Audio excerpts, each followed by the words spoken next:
So, you know it's bad when Nintendo fans are now boycotting Nintendo. And I'm talking about people that bought every single video game, they do video game reviews, they bought every console, they probably have like 20 different plushies of all the characters in Mario or whatever. These people are they've had enough. They're essentially just giving up. Today we're going to be looking at Nintendine. The dude's name has Nintendo in it, and I don't know this person, and I wish them well. But as you can see, I mean, honestly, let's just let him talk. Let's see what he has to say. By the way, one like equals one Nintendo sucks butts. So I really didn't want to do this. I love that start. As many of you know, over the past couple of weeks, I've kind of been sharing my grievances and concerns with the Nintendo Switch 2. And really more than that, just the general way that the gaming industry has been moving, and more specifically, the direction that Nintendo has been moving over the past generation. Naturally, I've noticed mixed reactions.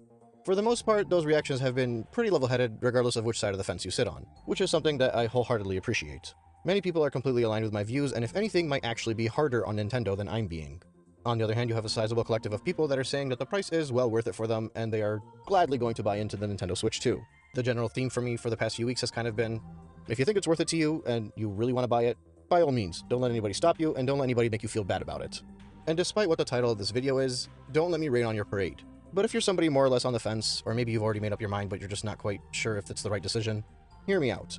Today's topic is not entirely about boycotting Nintendo, although it is to an extent, obviously. You know, before we get into the rest of the video, you can tell that this guy's community really, really loves Nintendo as a brand and what they've built. It's just so sad to see what it's come to, that these people who live and breathe Nintendo are now having a mini civil war where, like, there's a few of them that are still hypnotized by all of the Nintendo propaganda. And really, if you think about it, like, Nintendo creeped its way into your childhood, kind of like got you addicted in a way to these games and all these things. Like, they were the first ones to really go super mainstream, and that's a lot of power. When you have access to this level of power, you can't just abuse it. You now make something that is important to the human race, so that comes with responsibility. That power comes with responsibility.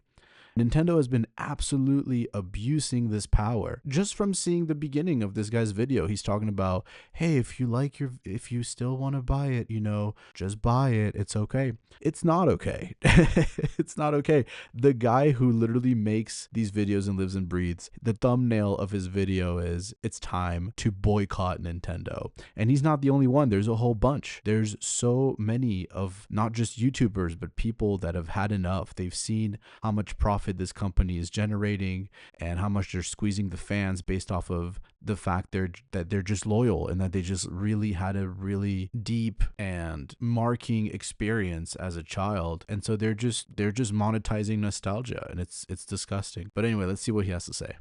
I wanted to focus more so along the lines of video game FOMO and the negative impacts it's had on the gaming world.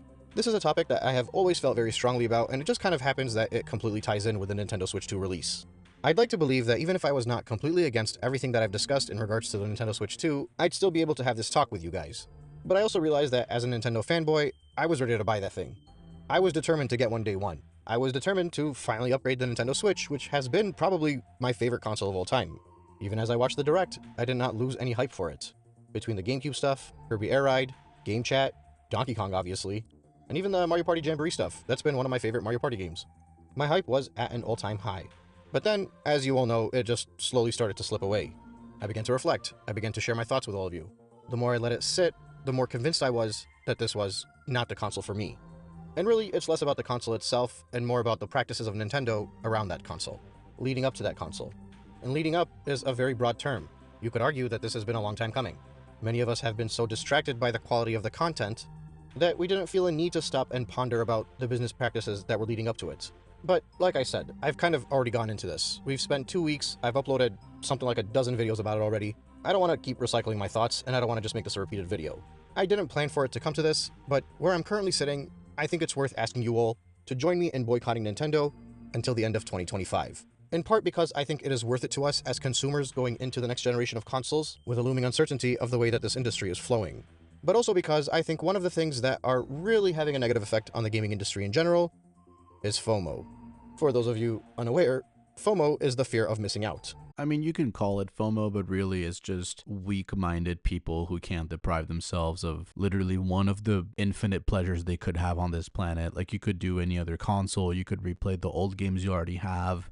You could truly just start a new hobby or do whatever you want. But no, they just have to do it because it's Nintendo and they have no backbone. That's just what it comes down to. Like, there's no excuse. Like he said, look, if you're so weak that you can't just like shut the door on them permanently, then do it until 2025. It's not going to kill you. Just wait. Literally show them. It might need to bleed into 2026. The more weak people there are out there, the longer it's going to drag out. If everyone stood strong right now, today, and we all said, hey, we're not buying anything that has Nintendo tied to it, within 3 months, if everyone did it, within 2 to 3 months, the company would crumble at our feet. It'd be over. So it's really a question of how weak your neighbors are. And if they are weak, it's all you can really do is educate them and try to strengthen them if possible. It's when a player feels compelled to chase the hype, needing to play a game at launch, specifically because that's when everybody's going to talk about it. Or in this case, needing to purchase a console immediately so they can be part of the hype. Now, there are instances where FOMO kind of makes a little bit more sense. The launch of a multiplayer game, for example. The player experience is not only at its largest, but everybody's on an equal playing field for the most part. The game metas haven't quite been set up yet. You almost feel like a pioneer, finding out all the secrets, learning all about the strengths and weaknesses. In many ways, it can be a thrill. Now, I'd argue that I don't know how much this would actually apply to Mario Kart World specifically, but in general, these multiplayer games will die out eventually, and sometimes if you get into it too late, you might miss out on the experience. For single-player games, on the other hand, I think it can be a much bigger detriment. There's almost a fear of missing out on the discussion, a fear of being spoiled. Once again, a fear of not being around when the hype is all there. But I would argue there are more drawbacks towards your experience if you were to focus on these things more than the actual game itself. How many times have you experienced a game that was rushed or incomplete, only to discover that if you had just waited 6 months to 12 later, it would have been a much more favorable experience? Or perhaps even worse, how many times did you yourself rush to finish a game in order to be part of the conversation? To jump into your spoiler-free Discord chats, to go through the experience with others that have also rushed to complete the game. Obviously, this is not always the case, but during moments like that, you might not have gotten to fully appreciate the game as much as you otherwise would have. You might have skipped over some things that would have made it drastically more enjoyable for yourself. In essence, you might have ran straight through the field instead of taking the time to breathe the fresh air. Sometimes I pick up a game, maybe even a decade after its release date, and I just spend a weekend playing it. No thoughts on what the public discourse around the game is, no plans to even make a YouTube video about it. Just me in the game, moving at my own pace, letting myself get distracted where I need to get distracted, and to get hyper-focused where it's necessary. There's a surreal feeling at the end of those games, and a fond memory when I look back to them that's unlike most other gaming experiences in the modern age. It just makes it so much easier to appreciate. And remember, these are single-player titles. They don't really change for the worst. Many times, between the DLCs and the updates, they even get better. And they get more affordable, too. Human nature dictates that if we spend more on something, we expect better from it. What I want to feel when I'm playing a $20 game is not the same as what I want to feel when I'm playing a $60, $70, or I guess now even $80 game. I have higher standards for the title the more that I pay. And this applies to everything in your life. You spend more money, you expect better quality. You become more rigid, less adaptable, more intolerable, more unforgiving. It takes a game that would have been a 10 out of 10 for you if you spent a quarter of the price, and it could potentially turn it into something that you view as a 6 out of 10 because it didn't live up to the hype that you created in your mind because of the price that you had to pay to purchase the game. Not to turn this into a nostalgia fest, but when we were kids, we would buy games and we would play the hell out of those games. And it wasn't even necessarily that those games had more content. Many times they were significantly smaller than what you see now, with padding seen through game overs and losses of lives. But we became masters of our trait. The experiences became second nature to us, because purchasing a game was out of our hands. Mom and Dad decided when you were getting your 1, 2, 3 games a year. But we got our money's worth, our time's worth for those games. Today, we just buy things because they're on special. We know we'll play it later, but we never do. We want to buy it because everybody else is buying it as well. And we want to buy it because everybody's talking about how it's on sale. How many times have you bought a game and not finished it? Because by the time you wanted to go back to it, the next big game was out. How many games have you written down in your backlog but you haven't gone back to those either because you want to play the game that's coming out in December? Oftentimes this is my experience, and I highly doubt I'm the only one. I feel like there are a ton of people out there that have way more games than they actually have physical time left on this earth of playing video games. Just games they've purchased and downloaded to fill up their library so that they can get to it when they have a chance to get to it. Sometimes we'll even buy games and play games that we are not even interested in just because of the hype.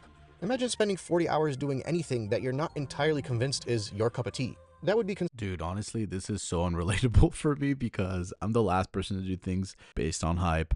Like, whenever the Barbie and Oppenheimer movies came out, I didn't go see either. I couldn't care less. Like, I don't mind waiting, you know? I guess that's just a me thing, but I didn't want to sit here and just like watch this dude's entire video. My point is, the tide is shifting. We're not fully there yet. We still need, you know, it's going to be very difficult to get past the parents who just want to make their kids happy, the parents who do have that extra 500 every month, and you know the kid's gonna be crying about it for 3 days, and fucking Christmas is gonna roll around, and there you go, like they're gonna get their Switch too. You know, you can't really talk to these people, like these parents. They don't necessarily go on YouTube all the time and listen to us rant about how dumb Nintendo is. And even if they did, they care a lot more about making their kid happy than you know, doing what's right for the economy or for the brand Nintendo in the long run. So that's all I got for you guys today. But yeah, please boycott Nintendo. There's that. So yeah, 1 like equals 1 Nintendo boycott.